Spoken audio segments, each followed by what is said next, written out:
मराठा आरक्षण आंदोलनातील बलिदान गेलेल्या कुटुंबियांना तात्काळ आर्थिक मदत व शैक्षणिक पात्रतेनुसार शासकीय नोकरी देण्यात होऊन जाईल. ते काय त्यांना खिशातून द्यायचं का असल्यासारखं खेळ, ते काय सोपं असतं. त्यांच्या गळ्यात हे वरचं लपडलं डेंजर होतं, खालचं नव्हतं.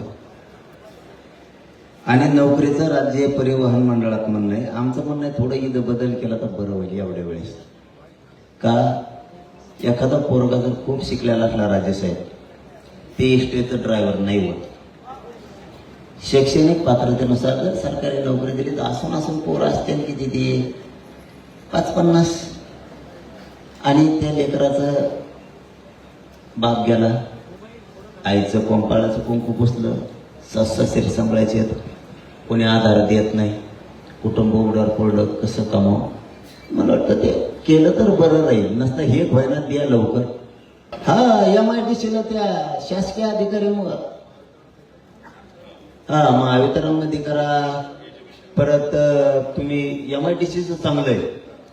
उदय सामंत साहेब हातात करा. उदय साहेब कथा साहेब काय तुम्हाला तरी काय सही कथा नाही.